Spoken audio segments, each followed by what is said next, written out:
the chairman of the Joint Chiefs on the Iraqi Army. First, we're going to cut it off, and then we're going to kill it.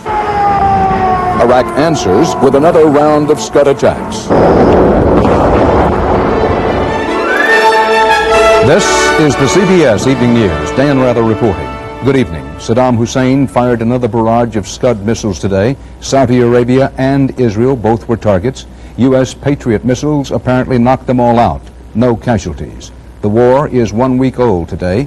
Pentagon chiefs say it's going according to plan. They decline to predict how long the war may last. Defense Department correspondent David Martin is standing by at the Pentagon. He has the latest. David? Dan, 1 week into the war, U.S. and Allied bombers are starting to go after the Iraqi army in earnest. Despite all the drama of these Scud missile attacks, the object of this war remains to drive the Iraqi army out of Kuwait. And today, the chairman of the Joint Chiefs of Staff gave the most succinct explanation yet of how he plans to do that. Our strategy to go after this army is very, very simple. First, we're going to cut it off, and then we're going to kill it. Until now, with the operation still in the cut-it-off phase, Allied warplanes have been topping off their fuel tanks and heading for targets further north. Everything from command centers to Saddam's Air Force. Although only 40 of Iraq's 800 warplanes have been destroyed, the commander of Operation Desert Storm says the Allies have established air superiority. We've got his Air Force grounded, completely grounded. When he comes up in the air, we shoot his airplanes out of the air. One other target has been Saddam's nuclear reactors, which would produce the material for nuclear weapons. But the two operating reactors they had are both gone. They're down. They're finished. Iraq claims the U.S. has hit civilian targets, including a baby food factory. The U.S. says no. It has a military garrison outside, and numerous sources have indicated that the facility is associated with biological warfare production. Saddam's defeat is inevitable, the Defense Department says, but no one is willing to predict publicly how long that might take. Privately, officials talk in terms of weeks. Publicly, they warn against overconfidence. There may well be surprises ahead for us. No one should assume that Saddam Hussein does not have significant remaining military capability. We have to anticipate that he will try to use that against us. To date, there have been two major surprises, one of them courtesy of Mother Nature. The weather turned more severe after 2.5 days of operations than we had expected. As a result, a number of our planned missions had to be aborted. The other surprise has been Saddam's continuing ability to launch Scud missile attacks against both Saudi Arabia and Israel. We are finding that it's taken more of an effort on our part to go after those Scuds than we had anticipated. One other surprise the Pentagon worries about is an all-out attack by Saddam's Air Force against Israel or Saudi Arabia, sort of an aerial version of the 1968 Tet Offensive in Vietnam. Most of the planes would be shot down, but a few might get through, allowing Saddam to claim a political victory. Dan? David Martin. The big Saudi Arabian air base at Dhahran, a center of Allied activity, came under missile attack again today. Scott Pelley is there. Dan, we are still trying to determine the extent of the damage from the missile attack. The barrage began about 11 p.m. local time. It was the third night in a row of missile attacks.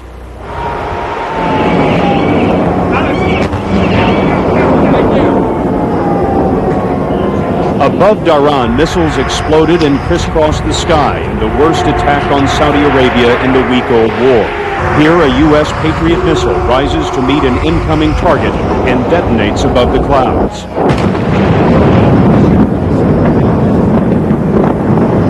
But a large piece of debris falls from the sky. There is an explosion on the ground. Smoke billowed from at least two places in the city. Explosions rumbled through the night. At this moment, we have the all clear, no attack underway. But clearly there has been damage. We do not yet know whether there have been injuries. Dan? Scott Pelley. Israel says its U.S.-supplied anti-missile shield worked well tonight. This was after last night when what the Pentagon says were Israeli gunners apparently hit a Scud with a Patriot missile, but succeeded only in knocking it off course. This time it was different. Tom Fenton is in Tel Aviv. Dan, CBS News has learned that the Israeli government has decided not to retaliate against Iraq for the moment. That decision was taken this morning and will undoubtedly be reinforced by the success tonight of a Patriot missile that knocked out an incoming Iraqi Scud over northern Israel. The sirens sounded again tonight, and the country was put on a poison gas alert. Decontamination units scoured the streets of Tel Aviv looking for debris of the missile that was down. There was relief that it wasn't a repeat of last night's devastating direct hit on a residential area. This morning, rescue crews were clearing up the damage. Residents returned to pick up the pieces of their shattered lives. Close to 100 Israelis were injured. Miraculously, there were only 3 deaths. We pray to God every day. We get our life like a present. A stream of politicians turned out to inspect the damage and cheer up the hundreds who have been made homeless. The repeated missile attacks are taking a toll on people's nerves. Yesterday I was afraid, and now I'm covered. I don't know what to say. But most Israelis are beginning to develop a siege mentality. If after 2,000 years Jewish people have to die here, not outside. If I have to die, only here. One of the victims was buried here today, a 70-year-old patriarch named Abraham. He died of a heart attack when the Scud exploded last night. The Israeli Philharmonic Orchestra rehearsed a special program with gas masks at the ready in their government-issued boxes. The country's favorite conductor, Zubin Mehta, returned to be in Israel in its time of crisis. But for the moment, no audience will hear this concert. All large gatherings are banned until the Scud threat is over. And that could be a long time. Tom Fenton, CBS News, Tel Aviv. President Bush's day included a midnight phone conversation with Israel's Prime Minister Shamir. President Bush makes a speech about the war tonight. It'll be carried live by CBS. White House correspondent Wyatt Andrews has our report for the moment. Wyatt? Dan, the White House is officially now saying it will understand should Israel ever choose to retaliate for those Scud attacks, but it's still true the president worked hard to convince Israel not to enter the war, and he did that by smothering the Israelis with praise and also with fresh assurances of new financial aid. The president placed a midnight phone call to Prime Minister Shamir in which the words were indirect, but the message was, hold back if you can. A spokesman quoted the president expressing how valuable Israeli restraint is, how helpful to the coalition. In fact, while the United States hopes Israel will hold back, it's also newly confident the Arab coalition would tolerate an Israeli counterstrike. Why would it hurt the coalition for Israel to retaliate? It might not, Barry, but the point is it's something that is very much appreciated by the United States. The drumbeat of praise for Israel was overwhelming on Capitol Hill, where the House voted 416 to nothing in support of Israel's show of restraint. We're asking a lot of Israel, asking more than we probably would be willing to do. But Israel, in turn, is asking for more money, $13 billion, to help offset the impact of war and the job of resettling Soviet refugees. There has been an explanation of the very severe hardships Israel is facing in the financial field, in the economic field. The president today tended to other diplomatic chores, using a meeting with the president of Mongolia to define the Gulf conflict as an effort to stop a dictator. The actions of one misguided man cannot obscure mankind's bright destiny of democracy and freedom. Within the hour, President Bush plans to mark the one-week milestone of this war with a speech here in Washington that aides described as his personal report card. Dan? Thanks, Wyatt. CBS News live coverage of the president's speech begins at 7:45 tonight Eastern Time, 6:45 in the Central Time Zone. As the bombs rain down on Iraq, refugees are pouring out of the country, many of them frightened and angered by the U.S. air assault. Doug Tennell reports from Jordan. Refugees streaming into Jordan say there are many more civilian casualties in Iraq than either the United States or Iraq has admitted. 2,400 Egyptian and Sudanese workers and their families arrived overnight with eyewitness accounts of a week of bombing by Allied warplanes. The jets were trying to hit electrical stations and telephone exchanges. Ramadan Mansour told us that those places are in residential neighborhoods, and sometimes they hit houses instead. When Allied jets bombed the oil refinery at Dora, just south of Baghdad, there were an estimated 500 workers on duty. There were many casualties there, Ali Abdullah told us. Mamdouh Hamid Ibrahim is a Baghdad shoemaker whose son is today without a pair of shoes. His daughter Rasha says the apartment building and the restaurants in their neighborhood were destroyed by Allied bombs. The Iraqi government claims only 41 civilians have died so far, but everyone in the camp today believes many more were killed. Some Western analysts say the Iraqis may have decided to minimize the casualty count out of concern that high numbers of dead and wounded could lead to a public outcry in Iraq for a ceasefire. What's missing here are the Iraqis. Iraq's law prohibits them from leaving the country in time of war, and so they have been left behind, unable to flee the bombing even if they want to. The refugees say there is little food and no water back in their old neighborhoods, and they accuse the regime of giving no food to foreign workers. Many say they hate Saddam Hussein, but they hate George Bush even more. Saddam should have been hit by other Arabs, he told us. Better that than to be bombed by America. Once they reach Egypt, they will tell their stories again and again. They are tales of people caught between two sides in a terrible war, and they say both sides are wrong. Doug Tennell, CBS News on the Iraqi border. Straight ahead on the CBS Evening News, we'll tell you about ground fighting today and the big guns rolling north in Saudi Arabia, so stay here with us.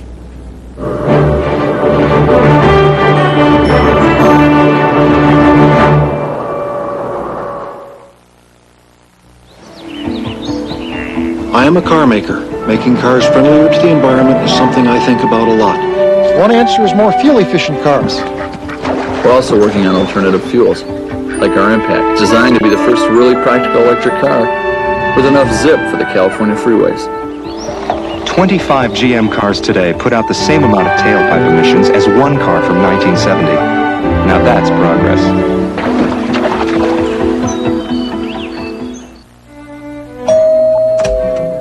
Hello. I'm sorry to bother you, but I'm having a dinner party and I've run out of coffee. Come in. Thank you. Would Taster's Choice be too good for your guests? Oh, I think they could get used to it. Could they? Yes. Savor the sophisticated taste of Taster's Choice. Have you met your new neighbor yet?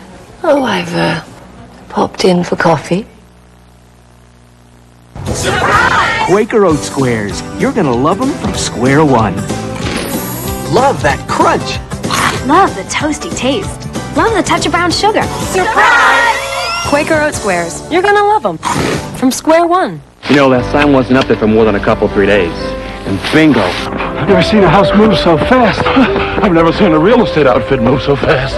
We're prepared to get the results you're looking for. The Prudential. You know us. We know real estate. U.S. and Iraqi troops traded artillery fire, and there was a little fighting on the ground. They've been doing that for the past few days. These were mostly probing attacks along the Kuwaiti border. A U.S. military spokesman said 6 Iraqis were captured by an army patrol today. 2 American soldiers were reported slightly wounded. CBS News correspondent Eric Ingberg is with an army unit moving up and to the front.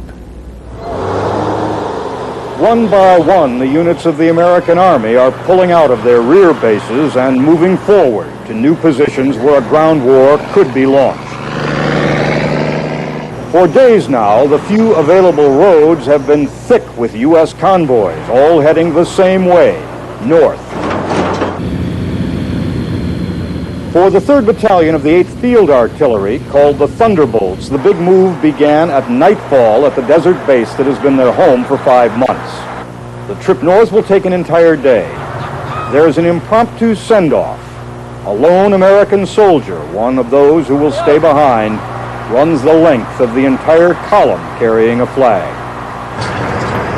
The convoy travels all through the night, the big howitzers swinging easily behind the trucks, the barrels lit with red lights to prevent collisions.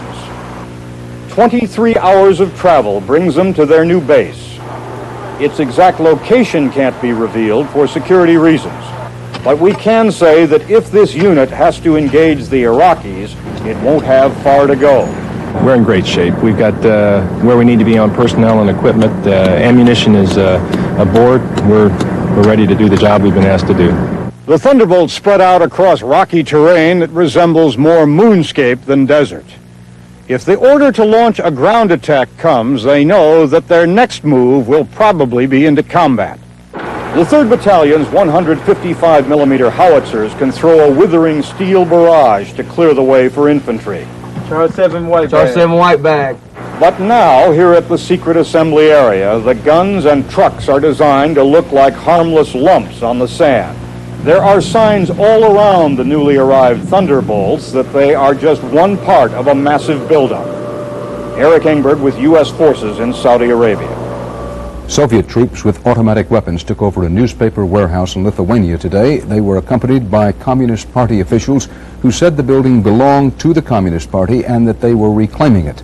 The president of Lithuania called on Mikhail Gorbachev to order Soviet troops out of all occupied buildings in Lithuania, and the president of Latvia rejected Gorbachev's demand that the Baltic republics repeal their separatist legislation. Stay here with us for more news, including a look at another front in the war of words, the battle for world opinion.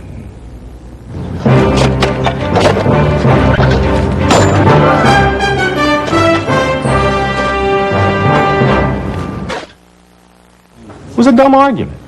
It all started when she said she went to the GM dealership for an oil change. How long did it take, I asked. Less than 29 minutes, she said. Look, what, did they do anything else or just change the oil? She said they checked the fluids and everything. In less than 29 minutes? Guaranteed. She said, no way, I said. Then she said, why don't you ever believe me? That's when I knew I was in trouble. Thanks. Your GM dealer's serious about putting service back in the service department. So try Mr. Goodwrench Quick Lube Plus for a change. I used to feel so guilty about snacking until I found the perfect snack, Sunsweet pitted prunes. They're just bursting with flavor and so naturally sweet. Perfect. Only one prune tastes Sunsweet. When you're all stuffed up and using ordinary nasal spray, it drips into your tissue where it can't help you breathe. But not Sinex Ultrafine Mist. Its medicine stays where you need it, so you can breathe the way you want to. We don't drip down, we clear up. Once a year, the automotive world holds its breath awaiting the announcement of its most prestigious award. From all the new models to choose from, only one car dominated the competition in rigorous tests to earn the 1991 Motor Trend Car of the Year award. The Chevrolet Caprice Classic. It's simply breathtaking.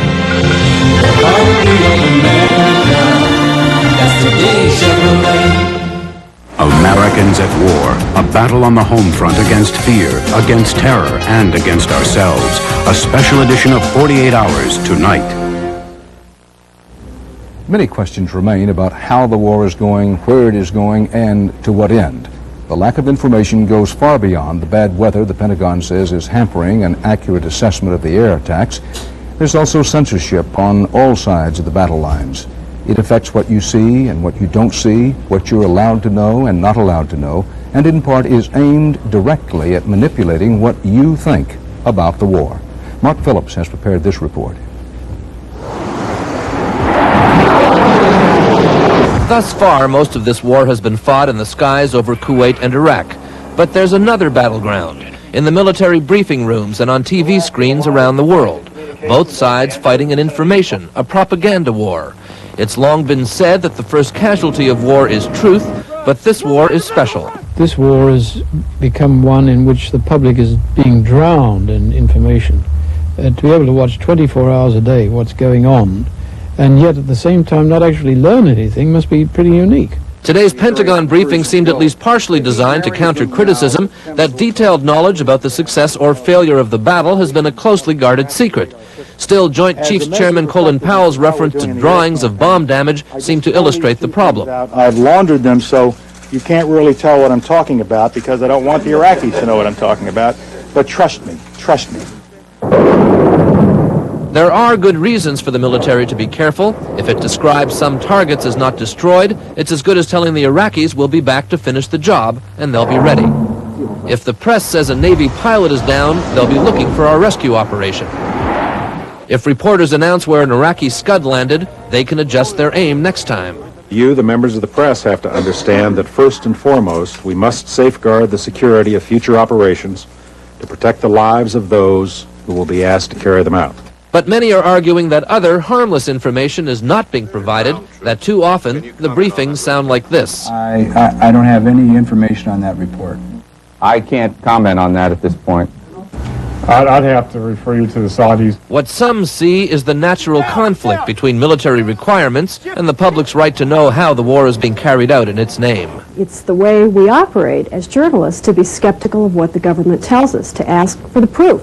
The problem is that without reporters in the cockpit, this war is being seen almost exclusively through the military's eyes, and it would rather we see the good news. We believe that it's gone very well. That optimism has been supported by selected video shot from planes and even rockets, but for whatever reason, little comprehensive evidence has been provided.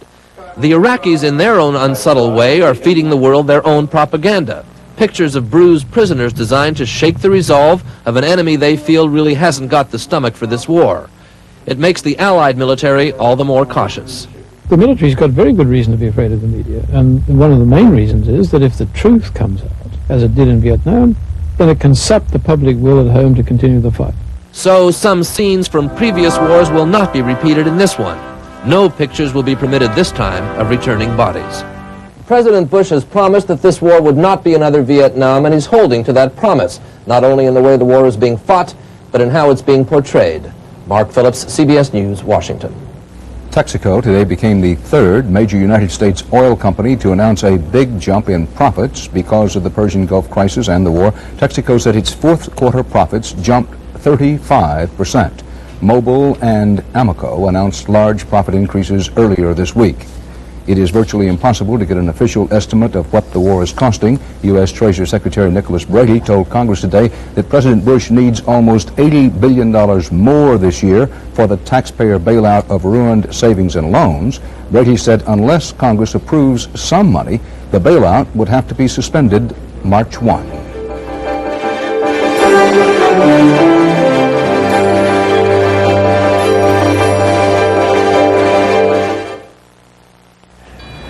In time, all definitions must be revised. But when it came to redefining luxury, it wasn't a Webster, it was Oldsmobile, the all-new 98.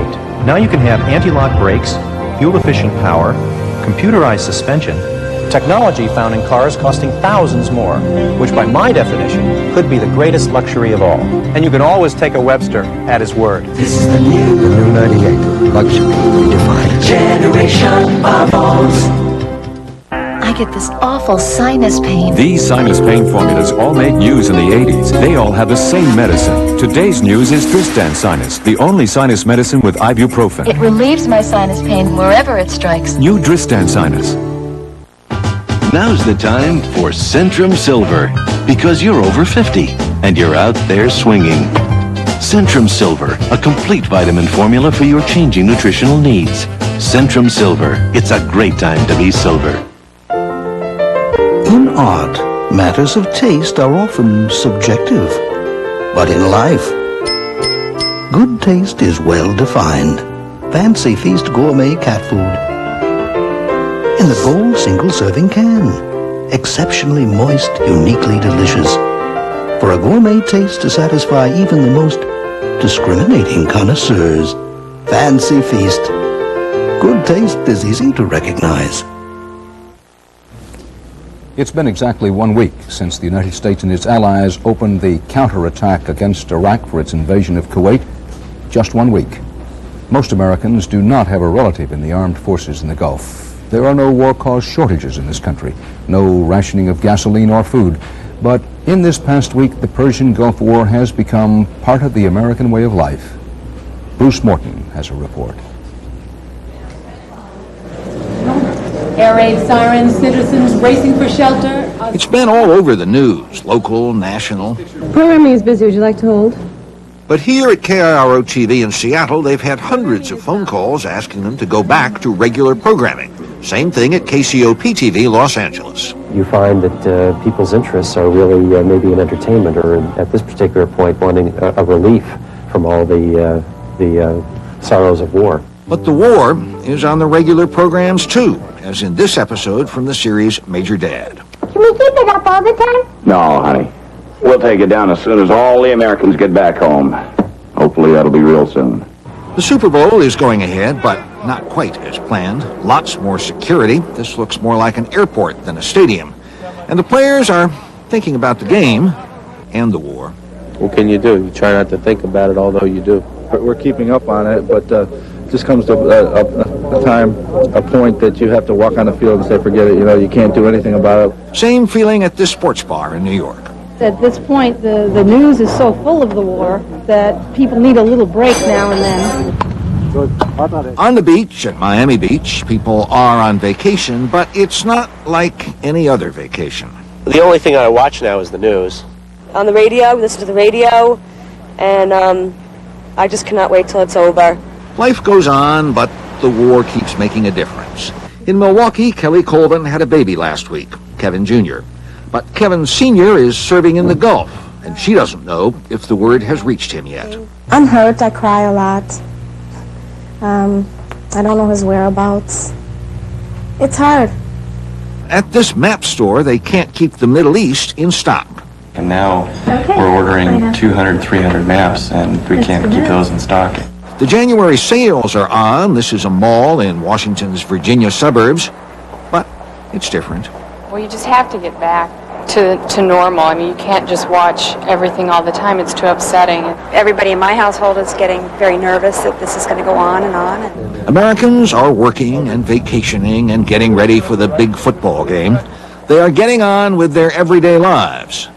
But the war is always with them. It's becoming a part of their everyday lives. Bruce Morton, CBS News, Washington. On this CBS station, we will have regular updates through the evening. We'll interrupt programming anytime events warrant that. You can watch your regular programming and know you aren't going to miss anything important on this station. We call your attention to a special live edition of 48 Hours tonight about the war. It'll have all the latest on the showdown in the Gulf, including a profile of Saddam Hussein and the effect of the war on Americans here at home. That's tonight at 8, 7 Central and Mountain Time. Dan Rather, I'll see you soon on 48 Hours.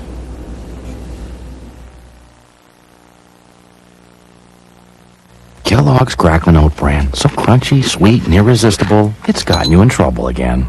Is that the last of the Cracklin' Oat Bran? What should you do? Is that the last of the Cracklin' Oat Bran? Is that the last of the Cracklin' Oat Bran? With the crunchy, sweet taste of Kellogg's Cracklin' Oat Bran, an open box is an empty box. Ben Gay welcomes back all the people who tried one of those other pain relievers, but found that for them, nothing works better than Ben Gay. It warms away pain with 2 pain relievers, not just 1. Welcome back to Ben Gay, America's best-selling pain relief rub. Sinus pain, sinus pressure, it really hurts. Sinutab combines Tylenol's painkiller with Sudafed's decongestant to work better than either one alone. It stops the pain. Sinutab stops sinus pain. Here, Joe. Careful, Mom. Could break real easily. Hey, everybody, so what's the concern? A whole meeting about springs and struts? Those details make a difference in a smooth ride. Neptune looks a little wobbly up there. The whole thing's wobbly. Now, with these kind of meetings, we work better together, we build better cars. It's that simple. Everybody here is working together. Everybody has a responsibility for a final product. That's why our cars have gotten so good.